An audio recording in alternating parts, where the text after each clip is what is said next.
أشهر كذبات في المغرب: العسل الحر، راكي مراتي الهبيلة، وجهك حسن من الفلوس، والواعرة هي كل شي ديالك، أنا على من كندير داك الشي. قطع.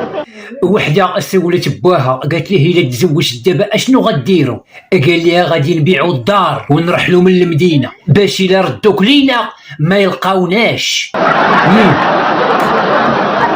هذه وحدة ضرتها الدرسة، مشات للبيت كتبكي، تبعتها جداتها، حيدت دبالجها وعطاتهم ليها وقالت ليها هربي معاه ما ديريش بحالي. واحد النهار ما بغاش يتنسى ليا الى يومنا هذا، وكنت معروض عند شي ناس للغدا، وملي ساليت باغي نقلد الوالد ونقول انعم الله عليكم، قلت ليهم نعلة الله عليكم.